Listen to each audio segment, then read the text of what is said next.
ជំរាបសួរពុកម៉ែបងប្អូននេះដែរខ្ញុំអាចារ្យផ្កាម៉ុងហ្គាលីជាមួយសាច់ជ្រូក3ជាន់ចំពោះផ្កាម៉ុងហ្គាលីនេះដែរខ្ញុំយកមកត្រាំទឹកអំបិល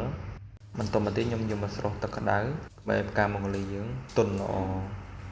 បន្តមកទៀតយើងយកមកត្រាំទឹកត្រជាក់ដើម្បីឲ្យខាត់ណាខៀវការ៉ុតនិងម្ទេសប្លោកមានសម្បុរល្អហើយបន្តមកទៀតយកសាច់ជ្រូក3ជាន់យកមកបំពងជាមួយខ្លាញ់ដែលយើងបានចំហៀវមុននឹងរួចចំពោះសាច់ជ្រូកដែរយើងយកមកបំពងដើម្បីហូបទៅកុំឲ្យវាទ្រលាន់ចំពោះសាច់ជ្រូកដែរយើងបើកភ្លើងរឹមហើយកូរត្រឡប់ចុះឡើងដើម្បីកុំឲ្យសាច់ជ្រូកនឹងខ្លោចនិងមានសភាពក្រហមល្អ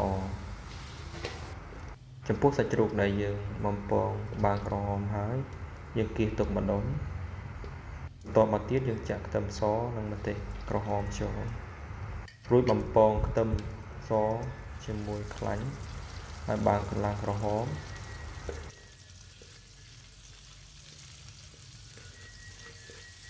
យើងកូរត្រឡប់ចុះឡើងខ្ទឹមជាមួយខ្លាញ់ដើម្បីកុំឲ្យខ្ទឹមសរបស់យើងខ្លោច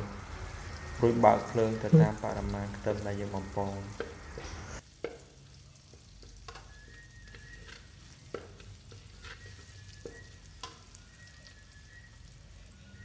បន្តមកទៀតយើងដាក់ស្ករស1ស្លាបព្រាបាយ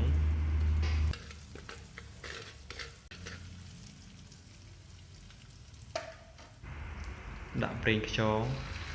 ប្រហែល2ស្លាបព្រាបាយ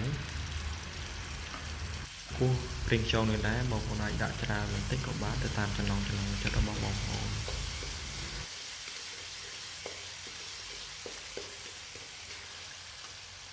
យើងធ្វើការកូរត្រឡប់ចុះឡើងបន្តមកទៀតដាក់ប៊ីចេង1ចុងស្លាបព្រាបាយ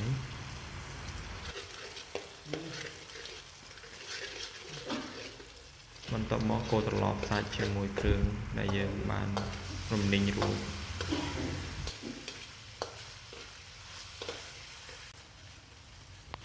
បន្តមកទៀតយើងដាក់អំបិលកន្លះចុងស្លាបព្រាបាយអំបិលនេះដែរយើងមិនដាក់ច្រើនពេកទេយើងបន្ថែមទឹកត្រីទៅតាមបរិមាណចំណង់ចិត្តយើងបន្ថែមទៀតបន្តមកទៀតយើងថែមទឹកត្រីបន្តិច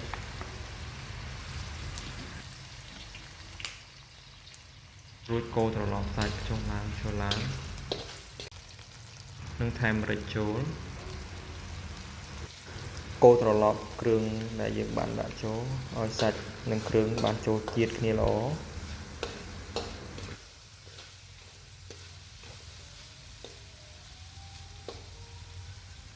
បន្ទាប់មកយើងស្រង់បន្លែដែលយើងបានត្រាំជាមួយទឹកត្រជាក់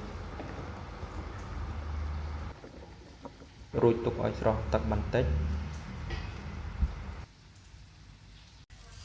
បន្តមកទៀតយើងដាក់បន្លែចូល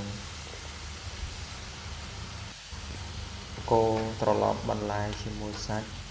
ឲ្យបានចូលជាតិគ្នាល្អ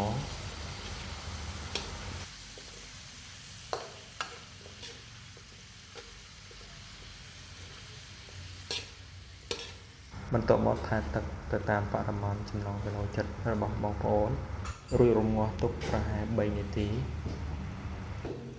ចំពោះការម៉ុងហ្គាលីនេះយើងរំងាស់ត្រឹម3នាទីដោយសារបន្លែយើងបានស្រុះទឹកក្តៅរួចទៅហើយបាទពុកម៉ែបងប្អូននេះដែរជាលទ្ធផលឆាផ្កាម៉ុងហ្គាលីឬខាត់ណាខៀវខ្ញុំបាទសូមអរគុណច្រើនសម្រាប់បងប្អូនក្នុងការទស្សនាវីដេអូនេះសូមអរគុណ